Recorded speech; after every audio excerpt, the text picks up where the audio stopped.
How's everybody doing today? Good. Well, in reviewing the game film of the last game, it was we got off to a little bit of a slow start, in the game.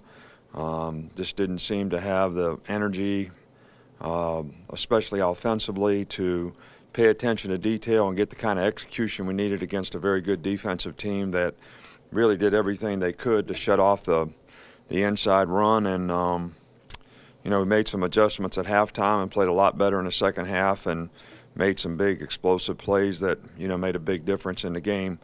Defensively, we did a good job of affecting the quarterback and played well in the red zone, and that was probably the difference in the game. Probably didn't tackle as well in space as we'd like to, and gave up a few big plays that we probably shouldn't have, and those are things that we definitely need to work on and try to fix. Special teams, other than getting a little pressure off the wing and being a little slow on the field goal that got partially blocked, really did a nice job in the game, and it was an asset for us to be able to score, on special teams, and really controlled field position pretty well, and it was helpful to us. It's great to have SEC Players of the Week, Derrick Henry on offense, Jonathan Allen on defense, and I really think Jonathan Allen got it for, what he did to me. He got a lot of votes for that. Our Players of the Week were Derrick, Cam, and Ardarius Stewart, and defensively Reuben Foster, Jonathan Allen, and Ryan Anderson, and Cyrus Jones, Adam Griffith, Kenyon Drake, and Bradley Sylvie on special teams. From an injury standpoint, Kenyon is surgery went good, and he'll probably be a couple weeks, and then it'll be how functional can he be at his position with what he has. And Minka's day to day, but probably it's a little stretched to think he's going to be able to practice enough this week to be able to play in this game. It's senior day. It's last game for a lot of our seniors who have had a great career here and contributed and had a lot of success. And I certainly hope that our fans show the kind of appreciation that we all should have for what these guys have, what their sort of hard work, blood, sweat, and tears has contributed to the program, over the last 4 or 5 years. And a lot of good people, a lot of very successful guys, guys that are going to be successful in life, and they've been great ambassadors for the University of Alabama in this program, and we're just very thankful to them for what they've contributed. The game this week, Charleston Southern is 9-1, one of the probably best teams in their FCS division. They're ranked in the top 10 in almost every category. One of the top defenses, in that league, as well as very productive offensively with a different style of offense than what we played against. A lot of option, split back kind of options that we have not played against. And their quarterback, Austin Brown, does a really good job. He's a very athletic guy that can run, as well as is a good passer. So this is going to be a challenging game for us from a preparation standpoint. Their defense has created a lot of negative plays, very quick. They play a 3-4, and they do a good job with their pressure package to create negative plays. So, this is a good team that we're playing, and hopefully our players will have the kind of respect they need to go out and play, good, positive, winning football against them. Nick, a couple of players have said it was always kind of the off-the-field maturity stuff that kept Tim Williams from reaching his potential. What change have you seen him in this year that's allowed him to be so productive? Well, I just, I think that, he's always had good pass rush ability. It's always been a question of dependability in terms of, is he going to do the right things on and off the field so that you could know that he's going to be responsible enough to make the kind of choices and decisions that you need him to make so he can play winning football on the field. And, Tim's worked very hard, made a lot of sacrifices to try to get where he is right now, and we certainly appreciate it. And a lot of people in our organization have tried to help him, and he's been very, very productive. it has nothing to do with ability. He's not pass rushing any better than he did before. He's just more dependable doing his job, and we've been able to count on him, to this point. So I'd say that's the biggest difference. Just in terms of Jonathan Allen, what do you feel like his strengths are as a pass rusher, and how much have you seen him grow as a pass rusher? Well, the first thing is knocking the hell out of the coach. But, well, Jonathan was, a really good high school on-the-edge pass rush guy. Very, very good. And I think he has gotten bigger and developed a lot of strength to where now he can rush off the edge, but he's a really, really effective inside rusher because he's gotten bigger and stronger. So certainly can play the run a lot better, but he's still athletic and he can still move. So I think that's the biggest difference. He's just gotten, each year he's been here, he's gotten a little bigger and a little stronger. He's always been very athletic and had great first step quickness. He does a great job of using his hands and moving his feet, which is really critical in being a good pass rusher. So, he just got enough. He's got enough pop now to turn speed to power on people, as well as enough quickness to get by them. So that usually is the combination that makes a really good pass rusher. With Mika going down, what did you see from Tony Brown when he came in at that position, and also how's he improved throughout the season? Well, I think both guys did a good job when they went in there. He and Mo, Maurice Smith have kind of, gone back and forth as to who the next guy that plays, in the game before, Mo went in the game, and we have a lot of confidence in him. But Tony had a better week in practice, and, they were in empty a lot, and he did a good job in the game. He got his hands on a couple balls, could have had an interception. He did a good job. So we're going to need, we'll end up playing, not nickel all the time in this game because of the formations and so forth that they do. But we'll see how he and Mo compete this week in practice and decide which one plays in the game. I'm sure we'll talk to some senior players this week. And invariably, they always say how fast it goes. All of a sudden, here's their last home game. How fast does it go for you? That all of a sudden Reggie Ragland's last game and Ryan Kelly and that kind of thing. Well, I gave a little speech about time on my radio show the other day, but, you can't buy it, you can't stop it, you can't bottle it. You just got to do the best you can with it, I guess, and try to make every day count. But I look at some of the guys that are seniors on our team, and I'm saying, man, I just went in that guy's house, seems like 2 weeks ago. All right, and the guy's now graduated, played for 4 years, and, is ready to graduate and move on and maybe have a career at the next level. So it goes by fast for me, too.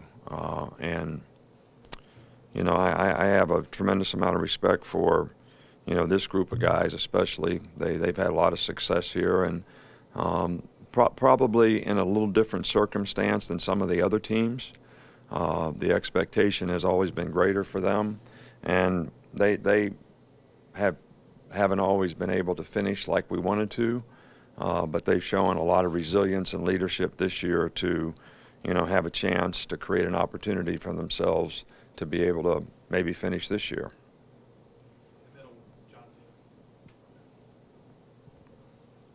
You guys have had a number of explosive plays, offense, defense, special teams this year. How much of an impact has that made on maybe changing the tone or setting the tone in some close games?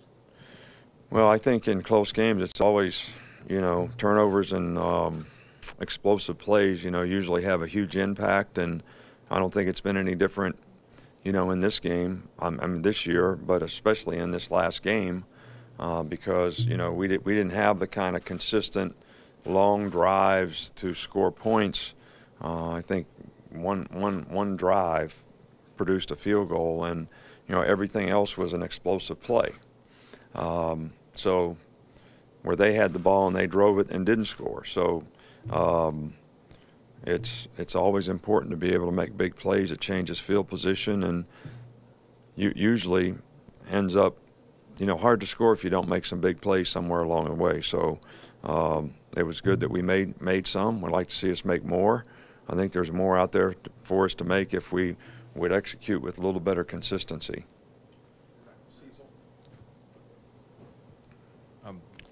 Coach, thank you for sending us your statement on Coach Pinkel's retirement, but you had a chance to talk with him this weekend? You know, I really haven't. It's on my list of things to do. You know, Sunday and Monday are my most hectic days. So as the week goes on, I've got it on my list of things to call him, and hopefully things will settle down for him. And I know he's still involved with their season and trying to do all he can do for their players to help them have and end up with a successful season. How involved are you in the process of scheduling some of these non-conference games? And if so, what do you look for? What do you try to find in an opponent? You know, we don't have a lot of choices. You know, it's not like going to a restaurant and getting a menu and say, okay, we can play these 24 different teams. Which one do you want to play? You know, most of the time we're bargaining and begging to get anybody to play us. And so we don't always have a lot of choice. And especially lately, where, you know, since we went to 14 teams in the league, you know, it sort of put the SEC schedule back a little bit in terms of when we got it, so we knew when to fill in. So those things have been challenges for us in scheduling. And, you know, we're going to continue to do the best we can to try to get the best opponents, but we always don't have a lot of choice. Yeah, Coach, speaking 2011, you guys played Georgia Southern. Obviously, they were an option team. How similar is Charleston Southern to Georgia Southern in terms of how they run the option? You know, there are some similarities. You know, it's not totally the same, but it's still option football. You know, Georgia Southern basically ran more Georgia Tech style, you know, offense. This team is a little bit more, which is more like three-back, which they have some of, but they do it mostly with two backs in the backfield and multiple formations, which create adjustment issues to be able to stay sound on the option. But there are some similarities in the plays that they run and the way they run the plays. Obviously, Saturday was kind of a unique game, but have you been surprised by the defensive fronts, you know, just sheer attacking, pass rush? Has anything about what they've done this year surprised you? No, I thought that was going to be the strength of our team, you know, sort of gone in, and, you know, every one of those guys has gotten better, which I think, you know, is a tribute to their work ethic, but also, you know, Coach Bo Davis has done a nice job with them. You know, the guys, some of them got lighter and are quicker. And some other guys have developed and been able to play, you know, more significant roles. And I think the diversity, you know, that we have in players is very helpful. And the fact that we have really good depth, you know, is really a luxury to be able to roll in as many players as we roll in and, you know, not really lose a lot, especially in these teams that, you know, we played 87 plays in the last game, and, you know, if we couldn't roll guys in, it would be tough to finish at the end of the game, especially when they're passing the ball just about every down. So I'm pleased with the way the guys have played, and they've played pretty well against whatever we faced. You know, whether it was a running team like LSU or Arkansas, or, you know, passing teams like A&M, and, you know, what we saw last week. Coach, kind of along that same line, just in terms of the sheer number of sacks this season, how much do you think the emergence of the secondary has played a role in that? Maybe just buying the line an extra half second to get to the quarterback? Well, I think it's a combination of things, though. I think we're making the ball come out quicker. I think that's probably has something to do with the interceptions. You know, we do a chart not only on sacks but quarterback pressures, as well as batted balls. And those two things have been, you know, very good in terms of what the defensive line has been able to do as well. So they've been able to consistently make the quarterback uncomfortable and affect the way the guys played. And I think that helps in the secondary when the quarterback's not feeling like I can get in a rhythm, I got time, I can stand back here, wait for guys to come open, and all that kind of stuff. So I think that has been very helpful to the coverage, but I also think we've had pretty good coverage at times where the guy just can't get the ball out quick, and that's probably helped some of the pressures as well. So, Nick, you've talked before just about different things that you've incorporated in practice as far as like turnovers and stuff in terms of creating more turnovers and protecting against turnovers on offense. Is there anything different that you've done in terms of creating the pass rush that you guys have developed this year? Is there anything different that you guys did leading up to this season? Not really. Not really. I mean, you know, it's about the players. They've all gotten better. They got a better understanding of it. We got a lot of experienced guys playing up front. And,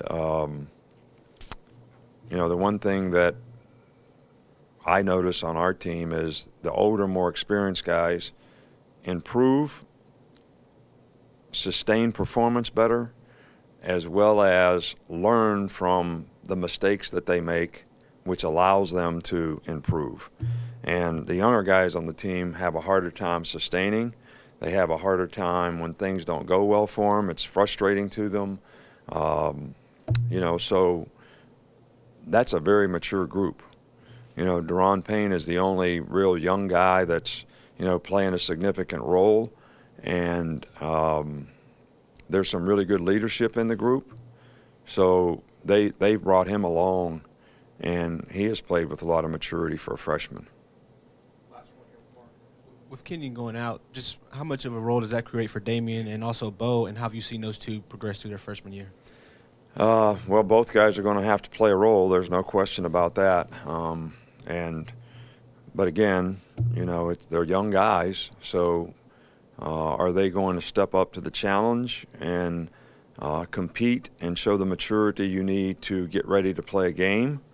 I think, and play it well and do it on a consistent basis. That's the challenge for all young guys. We've had a couple do a great job of that. Minka's done a really good job of that. You know, Calvin Ridley's done a good job of that. You know, so, but sustaining the standard, you know, sustaining the standard. You know, nobody's entitled, you know, to anything. You got to earn it. And I think those guys are very capable, and we certainly need them to come through for us right now after losing Kenyon, and I think they're both very capable of doing that. Thank you.